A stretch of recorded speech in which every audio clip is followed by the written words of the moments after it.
Let's get into some shite.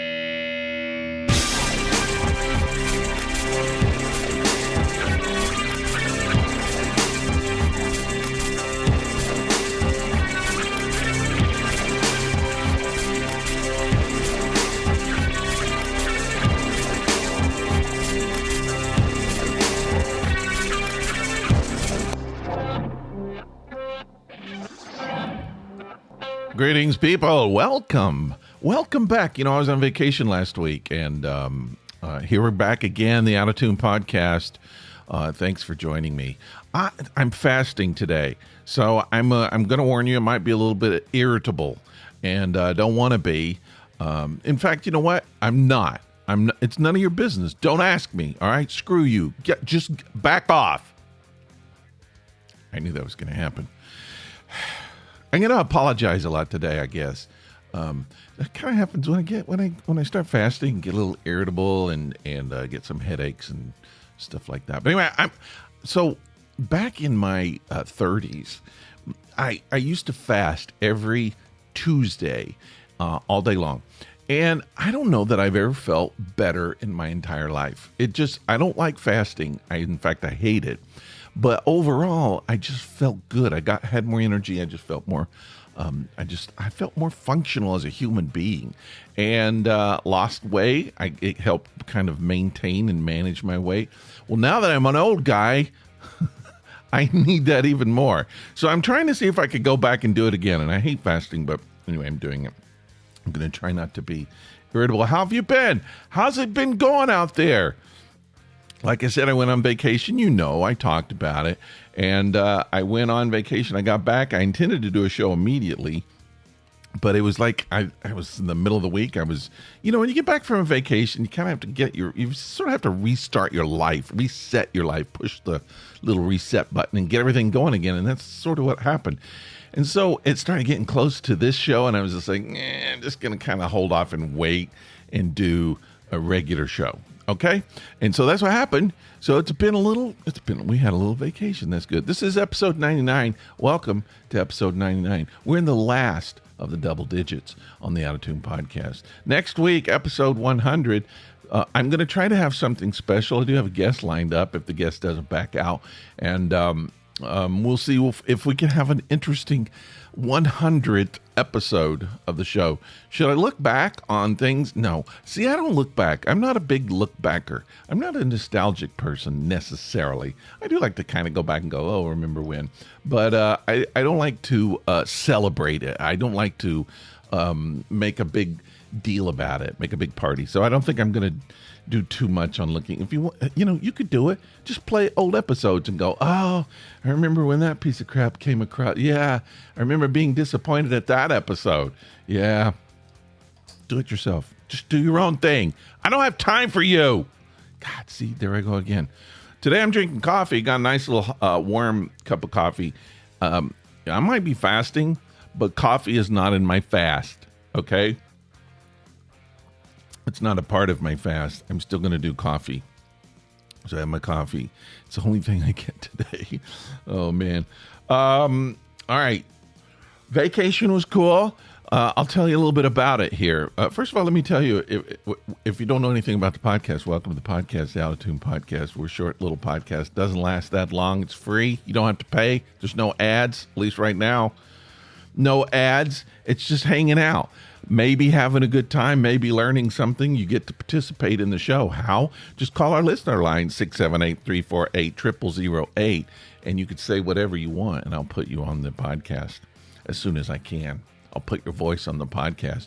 You can also text that same number and be a part of the show. We have emails. We're on Facebook. I'm on Threads. You can respond, and if you want to respond and have something on the show, just let me know, and I'll do that. All right, Minnesota is where I went on my vacation, which was kind of fun. My wife and I decided, for a while we thought, should we fly? I'm not a big flyer. Don't like to fly. But we were considering it because you could save so much time, But I mean, to drive out there, if we were going to fly, it would be like over double the cost of what it was going to take to drive. And we just kind of thought, let's just drive, see some scenery. We're still going to be together, still part of the vacation. We can have fun. So we decided to do that, packed up our doggies. We got 2 dogs, and we did it. We went to Minnesota once with our 2 dogs, and they were very good. So we decided, let's see if they'll be good again. So we packed them up. I do want to say one thing about dogs traveling. I will tell you they were good. They're great travelers. One of them really likes to travel. One, not so much. But they were both very well behaved. They just made them a little nest, and they slept most of the time, which is great. They're kind of medium-sized dogs. I have an Australian Shepherd and a Southern Blackmouth Cur. Look it up. I never heard of the word before. He's just a tan dog, little tan dog. He's got he kind of came from a hoarder house. He was not treated very well. So he has, I won't say behavioral issues, but he has anxiety issues. And we're still working with that. But he becomes a totally different dog when he travels. He's like the best dog in the world. He's happy, smiling. He interacts with us. He plays with us. He's just a fantastic dog. And then we bring him home, and suddenly he's just like, he retreats into the shell. He becomes suspicious. He growls at everything. It's just like 2 different dogs. I don't know what's going on with him. But when we traveled, we discovered one thing. About halfway through, we decided we were going to pull over, and we pulled over at a Love's truck stop. Love's, you've seen them.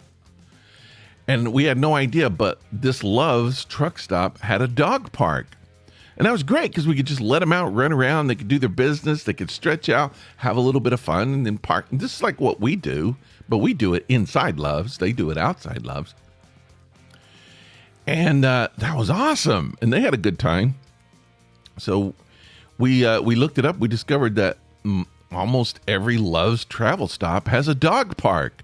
So if you're traveling with your dog and you see a Love's travel stop, pull over. Let them out. Let them run around. They love it. And the dog park's great. Kind of small, but there's plenty of room for them to run around, do whatever they want to do for a little while, stretch out. Helps the doggies to relax, helps them to have fun on their trip. So we loved that, and we did that coming up and coming back. We pulled over several times, let the dogs run out, run around. Now going up, I live in Atlanta. It's a 16-hour trip from Atlanta to Minneapolis, which is basically where we went. We went through a lot of tornado weather. And in fact, we went through Nashville, and about 2 hours after we went through Nashville, a big tornado went through Nashville. So, and we were following the weather all the way up there. We went through a lot of tornado cells. It was scary, and that's kind of a scary area anyway when that kind of weather's happening. So we had to drive through it a little bit, but nothing happened, and it was pretty good. We listened to podcasts all the way up there. It was fantastic, and it's a pretty good drive. So now once we got there, so basically we were going up just for family stuff. My wife's family is from the Minneapolis area, and she wanted to go up and see her family, new babies, her siblings and nieces and nephews and all of the stuff. And I just tagged around, you get in those situations. I'm just the husband. I'm the guy that just kind of sits there and gets introduced as the husband. And people know who I am, but, and I'm kind of a quiet person anyway. I just, go up and just read a lot and do some sketching and just keep it quiet. Watch the dogs, wrangle the dogs. That was my job. But I did want to do some Minneapolis things, some Minnesota things that I've never done before. So we were trying to decide what that would be. We thought about going up and seeing Paisley Park, Prince's house, the Graceland of the Midwest. I've heard it's really, really good. But we didn't do it this time. We opted to go to the Mall of America. Now, Mall. Here's you need to know this about me. I'm a big mall person. I love malls. Kind of addicted to malls. I'm very disappointed that malls are going out of fashion. Whenever I can go to a mall, I will go to a mall. I think there are 2 or 3 still surviving here in Atlanta. I still love going to them. Leftover. I'm an 80s person. Speaking of 80s person, I've seen 2 or 3 mullets in the past few days. I read that mullets are coming back. The young people are doing the mullets, and I saw 2 of them. It was actually a couple. The woman had a mullet, and the dude had a mullet, and it was a pretty sweet mullet. The guy, it was pretty authentic. I think he was in his 30s. So this was a second generation mullet, and I told my wife I was going to get one, and she said no. She said, I won't be going out with you if you get one. She said, I hated them back then, and I still hate them, which I don't think is fair. I don't tell her how to do her hair. Anyway, Mall of America was cool. Basically it's a 4-story mall. If you don't know anything about a Mall of America, it's the largest mall, I believe, in the world. And here I was a little disappointed because, and I think, don't get me started on this. My wife has had to listen to it about why malls did not survive. I'll spare you, but I will say this. I do think that mall owners stopped thinking outside the box. So they just won't look at new ways of operating their malls. For instance, have you seen a grocery store in a mall? No one thinks about putting a grocery store in the mall. Why? Well, there's a few reasons. You don't have tons of people going in and buying produce, and so the produce is going to go bad and all of that kind of. I understand that. It's kind of it's something that needs to be sold pretty quick. If you've got a shirt, it could stay there for 2 years before someone buys it. But that can't happen with a head of lettuce. So I understand that. Just don't put lettuce in. But I do believe that there's different stores that could be in there. You could do grocery store. You could do a drug. I know drugstores used to be in the malls. So they just stopped thinking outside the box. And proof of that is any mall that you go to is going to have the exact same stores. And that was true of Mall America. And that was the only disappointing thing was you have 4 floors, the largest mall in the world. And there's still a Banana Republic, you know? And I don't have a problem with that store. In fact, I like that store. But it's just the same. It's just like, okay, which mall am I walking through? Is this the one in Atlanta? No, this is here. Okay. Same stores. So, originally, malls that was a great thing about malls is all different stores. You go in, it's like a new experience, Now it's just kind of the same. So that's a disappointing thing. Now, they did have a few new type of stores. There was a kilt store. Got Kilt Company has a little shop in the Mall of America. I didn't buy a kilt. I have enough kilts. I do.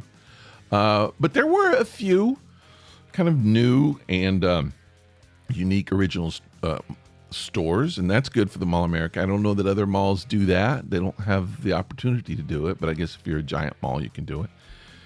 I did one thing that I haven't done in years, probably since I was a kid.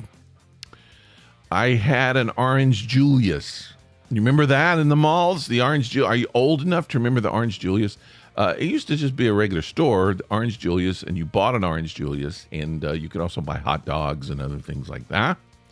I believe the Orange Julius company name seems to have been purchased by Dairy Queen, and so they were selling the Orange Julius, and I just told my wife, I was like, I got to have one, I'm not a retro person necessarily, but I need to do this, just to remember it a little bit, because the way I remembered Orange Julius was delicious. And my wife said, I think you may be wrong. So I decided to get one. I got it, and halfway through the Orange Julius, I realized my wife was correct. It was not really as good as I remembered. So it tastes like a dreamsicle, the little popsicle, dreamsicle, creamsicle, I guess is what you would say. And but then I start realizing not as good as that. Now I don't want to get in trouble from the Orange Julius people. Some people may love it. It just wasn't as good as I remembered. And that was a little disappointing. But I did finish it, and I might have gotten a little nauseous after it's over. So here's what the problem. This is what I did that I shouldn't have done. I got the largest one because I'm like, Orange Julius, when am I going to have this again? Let's get as much as I can get in my body really quick. So I ordered the extra large, the biggest one they had. And I think I would have been okay if I had just ordered the small. That's all the Orange Julius I need. And I should have done that. So that was my problem. And I didn't do that. But anyway, so that was good. And I can't remember. No, that was it. We had some good dinners and just good stuff. Minneapolis is cool. Got to go back again. Plenty of opportunity to do stuff up there in Minneapolis. And when we went before, we kind of toured the Arts District. I didn't get to see a lot of art this time. My wife's godfather is an artist, and holy crap. He's in his 80s, and his studio is like a museum. It's amazing. And you could spend 2 days there just looking at everything. That's the thing about when you get into when you're as an artist and you get older and older, you collect a lot of stuff. You collect a lot of your own art, but also other people's art and just interesting things and have them in. And I always think it's a shame no one else gets to see this. It's like, can you turn your house into a museum? It like when this person or any artist, when they get older in their 80s, 90s, or even 100s, and then they pass away, and people come in and look at their stuff and they're like, holy crap, I had no idea this was all here. What are we going to do with it? And, estate sales and all that kind of stuff. Then it kind of gets passed along to other people. But my wife's dad was an artist. We brought a few of his pieces home that have been in storage for a long time, and we put them up on the walls. And see, that's where art should be, up on the walls, not in storage. It's great to get it out into the open. And so we have some really cool pieces of art hanging now. So Minneapolis vacation, it was great. I would suggest you go there if you don't live too far drive, because it's nice scenery. I wouldn't want to live in flatlands, when you're going through Indiana, Illinois, Iowa, and even Minnesota. A lot of it's just flat, it's farmland. But there's something just really amazing about that to look. I took so many pictures. I'm going to turn some of those into paintings of my own. But it's just seeing things that you don't get to see all the time. It's very good for your mind. It helps you to wake up when you're seeing new stuff, I feel like. So yeah, good vacation. But we're back to the grind. We're back to doing the podcast on a regular basis. One of the things that we do on the podcast, as you know, people submit questions sometimes to me.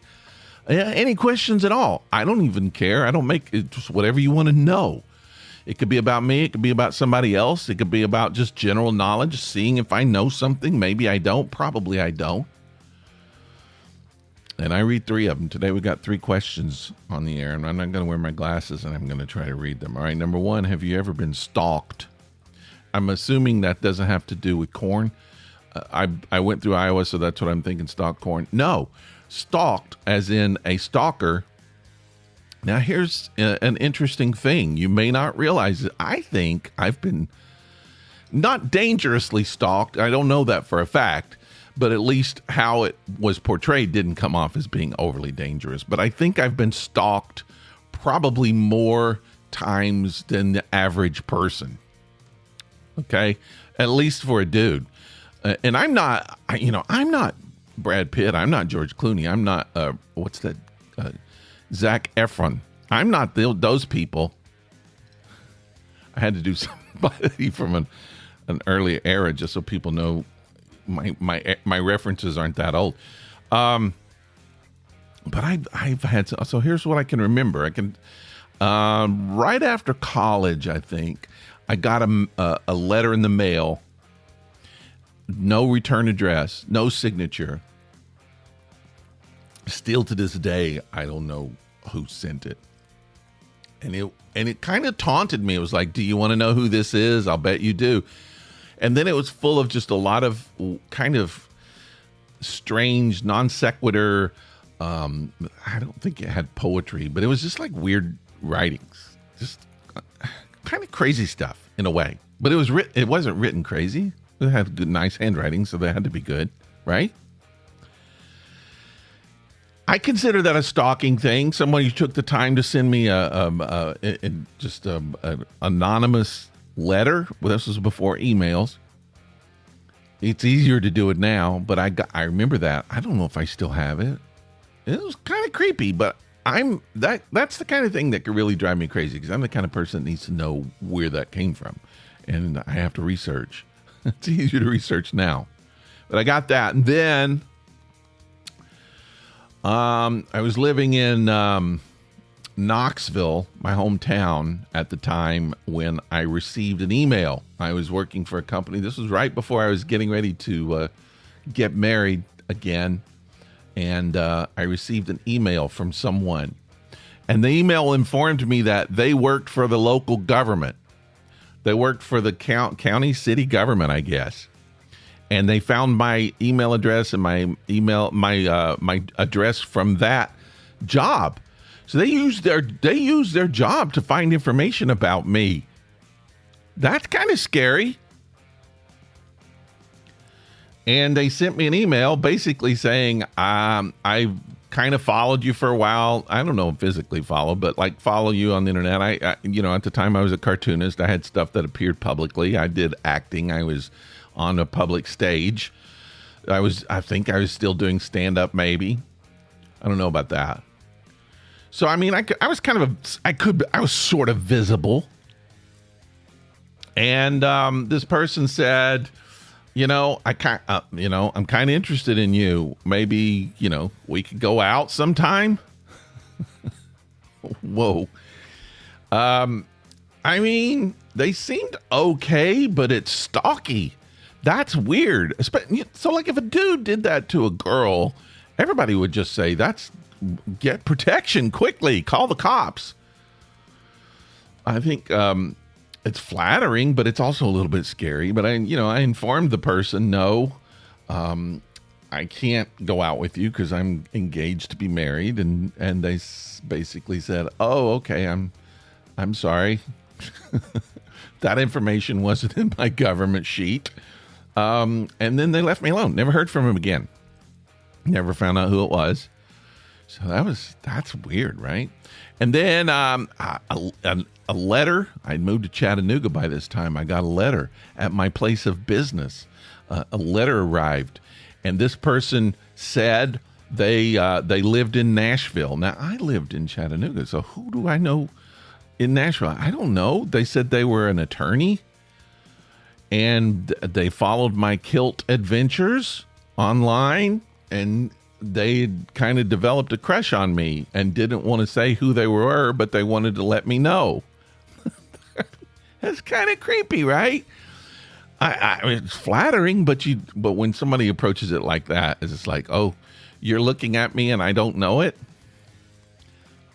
It's hard to be flattered that way. But so I never found out who that person was either. And then I think there were a couple of people through my when I was doing my kilt adventures who went a little over the line in how I think they responded to certain things. They started getting a little stalky, and I had to tell them to back off. Yeah, that was weird. So yeah, I that's several stalking cases, right? That's too many. So I've had too many, I think more than most people. So the answer to that is yes. All right, number 2. What country would you most like to visit? I'll tell you, I would, if I had the opportunity tomorrow, I think I would move to Japan and just live in Tokyo. I watch these Tokyo videos, walking videos. A guy just walks through the street in Tokyo and going walking around through Japan. And I watch NHK, Japanese TV all the time. I would live there. I would live in Tokyo if I could. I'm just in love with it. So yes, I would live there.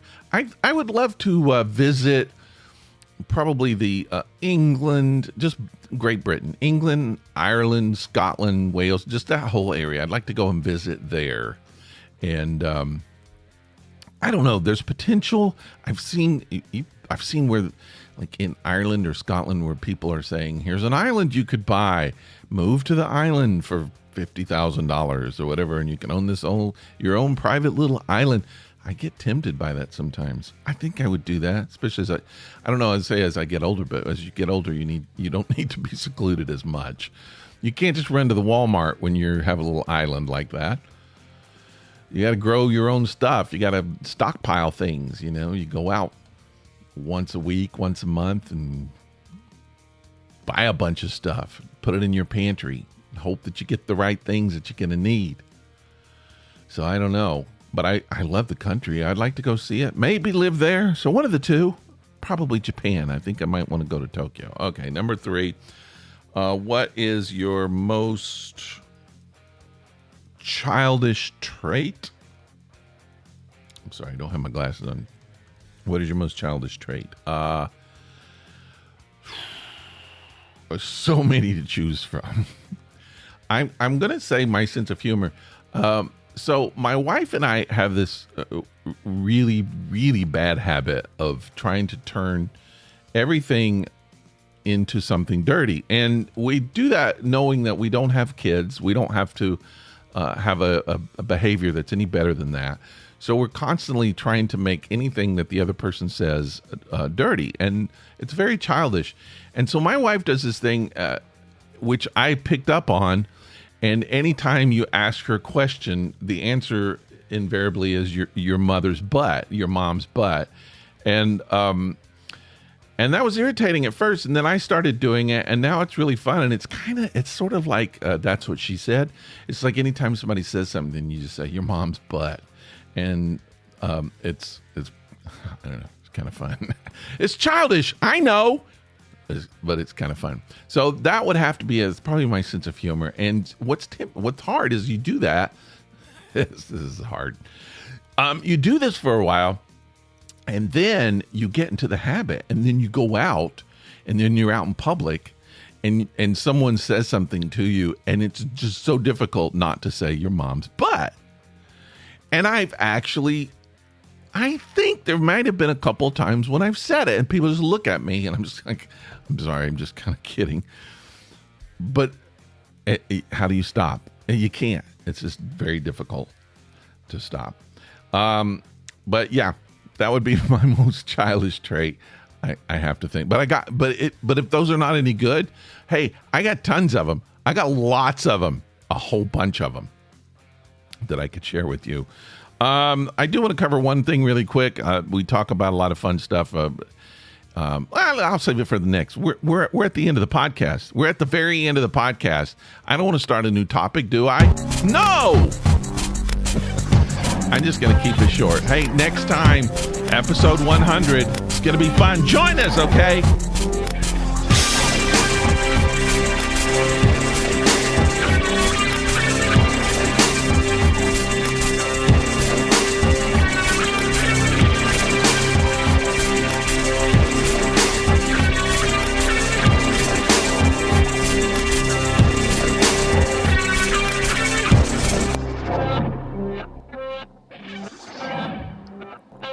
You know who the guest is?